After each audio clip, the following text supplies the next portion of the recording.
Assalamualaikum warahmatullahi wabarakatuh. Apa kabar teman-teman? Semoga selalu dalam perlindungan Allah Subhanahu wa taala. Jangan lupa untuk selalu menjaga 3M, yaitu memakai masker, mencuci tangan pakai sabun, dan menjaga jarak. Pada kesempatan kali ini, saya akan menjelaskan materi tentang manajemen pemasaran pendidikan dalam meningkatkan kuantitas peserta didik sebagai pemenuhan tugas dari Edupreneurship. Sebelum menjelaskan materi, saya akan memperkenalkan diri saya. Nama saya Ani Novitasari. Saya dari Prodi Pendidikan Bahasa Inggris semester 4.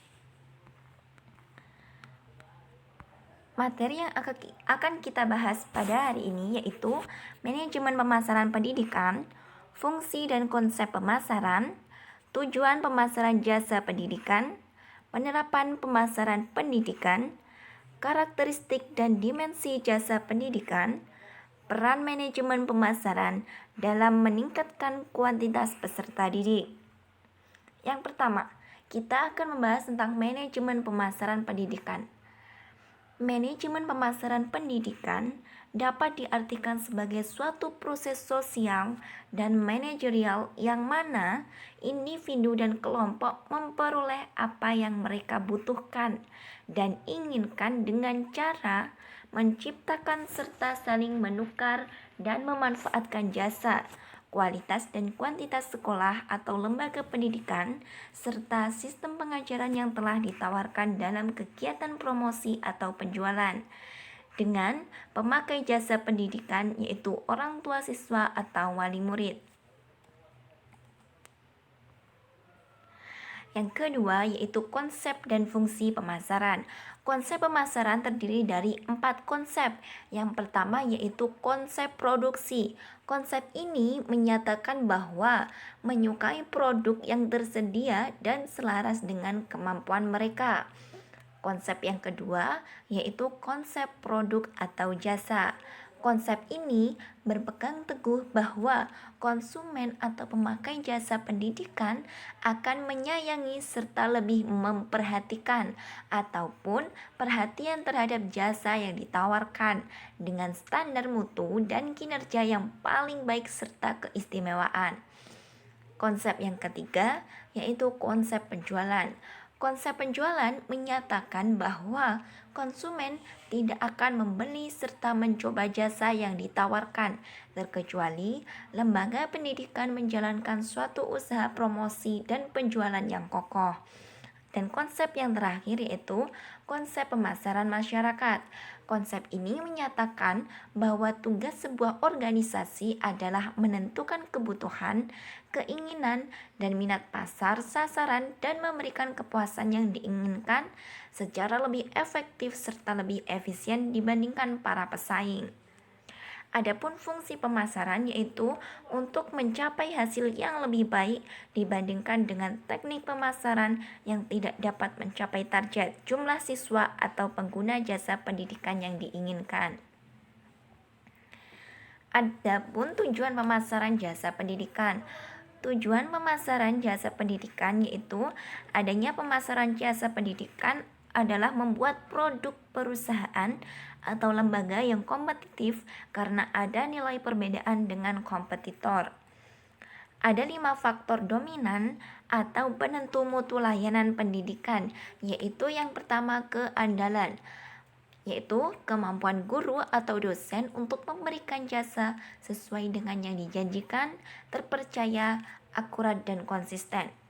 Yang kedua yaitu daya tangkap atau responsiveness, yaitu kemampuan dari karyawan dan pemilik lembaga untuk membantu pelanggan dan memberikan jasa dengan cepat dan bermakna, serta kesediaan mendengar dan mengatasi keluhan yang diajukan konsumen. Yang ketiga yaitu kepastian, berupa kemampuan karyawan untuk menimbulkan keyakinan dan kepercayaan terhadap janji yang telah dikemukakan kepada konsumen, misalnya janji dalam promosi. Yang keempat yaitu empati, kesediaan guru atau dosen atau karyawan dan pengelola untuk lebih peduli memberikan perhatian secara pribadi kepada antara lain guru atau dosen serta karyawan. Adapun yang terakhir yaitu berwujud, berupa penampilan fasilitas fisik, peralatan, dan berbagai materi komunikasi, misalnya gedung dan kebersihan gedung, serta penataan ruang yang rapi. Adapun penerapan pemasaran pendidikan terdiri dari 7 penerapan. Yang pertama yaitu produk. Produk merupakan segala sesuatu yang dapat ditawarkan kepada customer yang bertujuan untuk memenuhi kebutuhan dan keinginannya. Produk terdiri atas 5 tingkatan. Yang pertama yaitu core benefit, merupakan manfaat dasar yang sebenarnya dibeli oleh customer. Yang kedua, basic product atau versi dasar dari suatu produk. Yang ketiga, expected product, yaitu sejumlah atribut yang menyertai diantaranya adalah kurikulum, silabus, dan tenaga pendidik. Yang keempat, augmented product, merupakan produk tambahan dengan tujuan agar berbeda dengan produk pesaing. Yang terakhir yaitu potensial produk, merupakan seluruh tambahan dan perubahan yang mungkin didapat produk tersebut di masa depan. Adapun penerapan yang kedua yaitu promotion. Penerapan yang ketiga yaitu price, merupakan elemen yang berjalan sejajar dengan mutu produk. Apabila produk mutu baik, maka calon siswa berani membayar lebih tinggi sepanjang dirasa dalam batas kejangkauan pelanggan pendidik.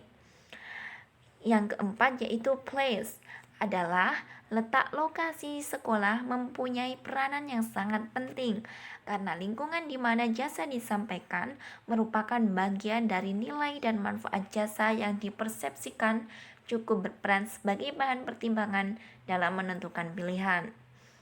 Yang kelima yaitu physical evidence. Yang keenam yaitu people. Dan yang terakhir adalah proses. Menurut Seidham and Pitner, process is the actual procedures, mechanisms, and flow of activity by which the service is delivery, the service delivery, and operating system. Adapun karakteristik dan jasa dimensi pendidikan, ada 3 karakteristik dari dimensi pendidikan. Yang pertama yaitu tidak berwujud atau intangibility. Yang kedua yaitu tidak terpisahkan. Dan yang ketiga yaitu bervariasi. Adapun peran manajemen pemasaran dalam meningkatkan kuantitas peserta didik, diantaranya yaitu memberikan layanan prima atau layanan terbaik merupakan salah satu upaya menumbuhkan kepercayaan konsumen. Pelayanan yang tuntas, hands-on connecting, tidak setengah-setengah agar peserta didik sebagai pihak yang dilayani merasa puas, customer satisfaction, yang akan meningkatkan kepercayaan terhadap sekolah. Demikian presentasi dari saya. Semoga apa yang saya sampaikan dapat bermanfaat. Terima kasih dan wassalamualaikum warahmatullahi wabarakatuh.